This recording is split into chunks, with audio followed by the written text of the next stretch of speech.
Hello दोस्तों, मैं अर्जुन और आप देख रहे हैं हमारा चैनल स्टडी विद AP03। तो इस वीडियो में हम जानेंगे कैसे टुकड़ों में बटे हुए भारत को एक किया गया, यानी 565 प्रिंसली स्टेट्स को एक किया गया। तो चलिए शुरू करते हैं।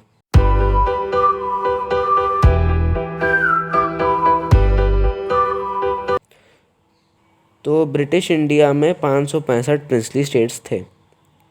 कुछ एक यूरोप के देश जितने बड़े थे और कुछ इतने छोटे थे कि उनमें बस 15 या 20 गांव ही थे। तो इन प्रिंसली स्टेट्स के ऊपर जब कैबिनेट मिशन आया, तब ना कैबिनेट मिशन ने इसके ऊपर बात करी और ना ब्रिटिश इंडिया के आखिरी वाइसरॉय लॉर्ड लुई माउंटबेटन ने इसके बारे में कुछ बात करी। उसने प्रिंसली स्टेट्स को 3 ऑप्शन दिए थे। एक, वो इंडिया में मिल जाएं, दूसरा वो पाकिस्तान में मिल जाएं, तीसरा वो इंडिपेंडेंट रहें। तो इस प्रॉब्लम को सॉल्व करने के लिए एक स्टेट्स डिपार्टमेंट बनाया गया, जिसके इंचार्ज थे सरदार वल्लभ भाई पटेल, और VP मेनन को उन्होंने अपना सेक्रेटरी रखा। तो सरदार पटेल ने 1947 के शुरू में कई लंच पार्टीज़ रखी, जिसमें उन्होंने प्रिंसली स्टेट्स को बुलाया। इसमें सरदार पटेल ने प्रिंसली स्टेट्स के रिप्रेजेंटेटिव्स जो पार्टीज़ में आए थे, उनसे बोला कि आप भारत का कॉन्स्टिट्यूशन बनाने में मदद करें, अपने डेलीगेट्स को कॉन्स्टिट्यूएंट असेंबली यानी संविधान सभा में भेज के। तो फिर सबसे पहले बड़ौदा और बीकानेर कॉन्स्टिट्यूएंट असेंबली में आए, धीरे धीरे और भी स्टेट्स आए। और वहीं कांग्रेस ने लॉर्ड माउंटबेटन से भी कहा कि आप प्रिंसली स्टेट्स को इंडिया में मिलाने के लिए मदद करें। और माउंटबेटन ने 25 जुलाई को एक मीटिंग बुलाई प्रिंसली स्टेट्स की, जिसमें सभी प्रिंसली स्टेट्स आए, और इस मीटिंग को चेंबर ऑफ प्रिंसेस कहा गया। माउंटबेटन ने चेंबर ऑफ प्रिंसेस में कहा कि ब्रिटेन अब इन प्रिंसली स्टेट्स को नहीं बचाएगा और ना ही किसी तरह की मदद करेगा। और माउंटबेटन ने ज़ोर दिया कि वो जल्दी इंस्ट्रूमेंट ऑफ एक्सेशन साइन कर दें।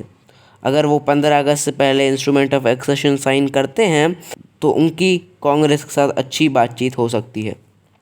तो 15 अगस्त तक ऑलमोस्ट सभी प्रिंसली स्टेट्स ने इंस्ट्रूमेंट ऑफ एक्सेशन साइन कर दिया। कुछ ने अभी भी नहीं किया था, तो उनके साथ क्या हुआ वो मैं आगे बताऊंगा। तो जो इंस्ट्रूमेंट ऑफ एक्सेशन साइन करने के लिए कहा जा रहा था, उसे डिफेंस, फॉरेन अफेयर्स और कम्युनिकेशन पर यूनियन ऑफ इंडिया का कंट्रोल रहेगा, और लोकल यानी स्टेट के अंदर के एडमिनिस्ट्रेशन पर स्टेट का कंट्रोल रहेगा। लेकिन अभी एक्सेशन हुआ था, इंटीग्रेशन कराना तो अभी बाकी था, यानी अभी विलीनीकरण कराना बाकी था। इससे केवल फॉरेन अफेयर्स, कम्युनिकेशन और डिफेंस पर ही नहीं, बल्कि हर चीज़ पर भारत सरकार का कंट्रोल होगा। तो प्रिंसली स्टेट्स की ज़मीन के एक्सचेंज में राजा महाराजाओं को प्रिवी पर्स दिया जा रहा था। तो ये प्रिवी पर्स उस प्रिंसली स्टेट के रेवेन्यू पर ईयर और लोकेशन के हिसाब से दिया गया, लेकिन सरकार को ये प्रिवी पर्स 10 साल में देना था। फॉर एग्ज़ाम्पल कि अगर किसी प्रिंसली स्टेट से 2 लाख रेवेन्यू 1 साल में आता है, तो 10 साल में 2 लाख रुपए देने पड़ेंगे सरकार को। तो इससे इंडिया का ज़्यादा फ़ायदा था, क्योंकि फॉर एग्ज़ाम्पल किसी एक प्रिंसली स्टेट से 2 लाख रुपए 1 साल का रेवेन्यू आता है, तो 10 साल में ये रेवेन्यू 20 लाख हो गया। तो 20 लाख में से प्रिवी पर्स के तौर पर बस 2 ही लाख देना पड़ा और 18 लाख का फ़ायदा हो गया। तो ये देखें तो एक अच्छी डील थी। और राजा महाराजाओं को अपने टाइटल्स, पर्सनल प्रॉपर्टी और महल अपने पास रखने की इजाज़त थी। जैसे फॉर एग्ज़ाम्पल महाराजा ऑफ छोटा हाजरी अपनी पर्सनल प्रॉपर्टी, अपने महल और अपना टाइटल महाराजा का अपने पास रख सकते हैं। लेकिन कुछ स्टेट्स ने इंस्ट्रूमेंट ऑफ एक्सेशन साइन नहीं किया था। इसमें सबसे पहले था ट्रावनकोर, और ट्रावनकोर के दीवान यानी चीफ मिनिस्टर थे सर CP रामास्वामी अय्यर। फरवरी 1946 में ही CP रामास्वामी ने ये बोल दिया कि जब अंग्रेज़ भारत को छोड़ेंगे तो ट्रावनकोर एक कंप्लीट इंडिपेंडेंट देश बनेगा, और उन्होंने जून 1947 में भी यही बोला। और उनकी इंडिपेंडेंट रहने की मांग को जिन्ना ने भी सपोर्ट किया और ये कहा कि हम ट्रावनकोर के साथ अच्छे रिलेशंस बनाने के लिए तैयार हैं। फिर 21 जुलाई को रामास्वामी माउंटबेटन से मिले। माउंटबेटन ने रामास्वामी से इंस्ट्रूमेंट ऑफ एक्सेशन साइन करने के लिए कहा, लेकिन रामास्वामी नहीं माने। तो जब 25 जुलाई को ट्रावनकोर से जब रामास्वामी एक म्यूज़िक कॉन्सर्ट से वापस आ रहे थे तो उन पर हमला कर दिया गया और उन्हें हॉस्पिटल में एडमिट किया गया। और हॉस्पिटल से ही उन्होंने ट्रावनकोर के महाराजा से बोला कि वो इंस्ट्रूमेंट ऑफ एक्सेशन साइन कर दें, और 30 जुलाई को ट्रावनकोर ने इंस्ट्रूमेंट ऑफ एक्सेशन साइन कर दिया। तो एक और स्टेट जिसने इंस्ट्रूमेंट ऑफ एक्सेशन साइन नहीं किया था वो था जोधपुर। जोधपुर के राजा और ज़्यादातर जनता हिंदू थी। तो जोधपुर का इरादा था और राजपूत स्टेट्स की तरह इंडिया में मिल जाने का, लेकिन पता नहीं क्या हुआ कि जोधपुर के राजा के कान में किसी ने ये बात डाल दी कि अगर वो पाकिस्तान में मिलेंगे तो उन्हें ज़्यादा फ़ायदा होगा।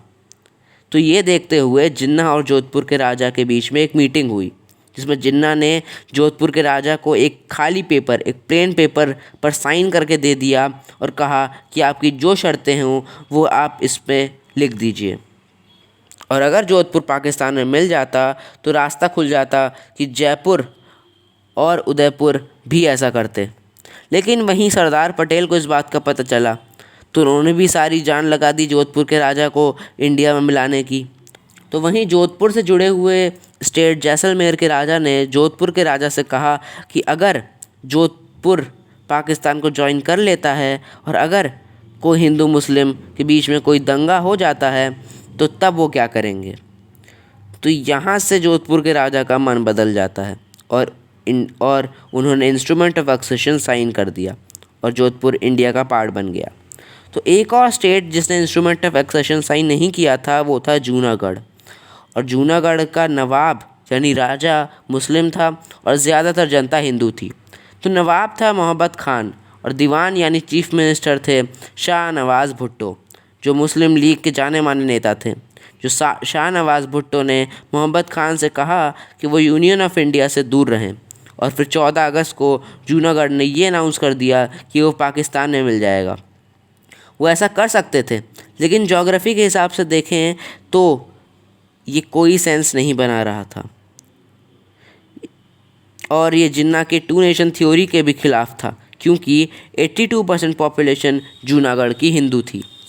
तो फाइनली 13 सितंबर को पाकिस्तान ने जूनागढ़ के एक्सेशन की रिक्वेस्ट एक्सेप्ट कर ली।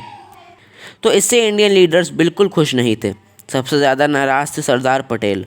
तो इन सब के बीच में वीपी मेनन मिले जूनागढ़ के दीवान शाह नवाज़ भुट्टो से। तो इनकी बातचीत का रिज़ल्ट ये निकला कि ये इशू अब प्लेबिसाइट से डिसाइड होगा। फिर एक प्रोविजनल गवर्नमेंट ऑफ जूनागढ़ बनाई गई जिसके अंडर प्लेबिसाइट होना था, लेकिन डर से ही प्लेबिसाइट का रिज़ल्ट आने से पहले ही 7 नवंबर को इंडियन गवर्नमेंट को इन्फॉर्म कर दिया जूनागढ़ के नवाब ने कि वो जूनागढ़ को इंडिया में मर्ज कराना चाहते हैं। ऑफिशियली ये 9 अक्टूबर को हुआ।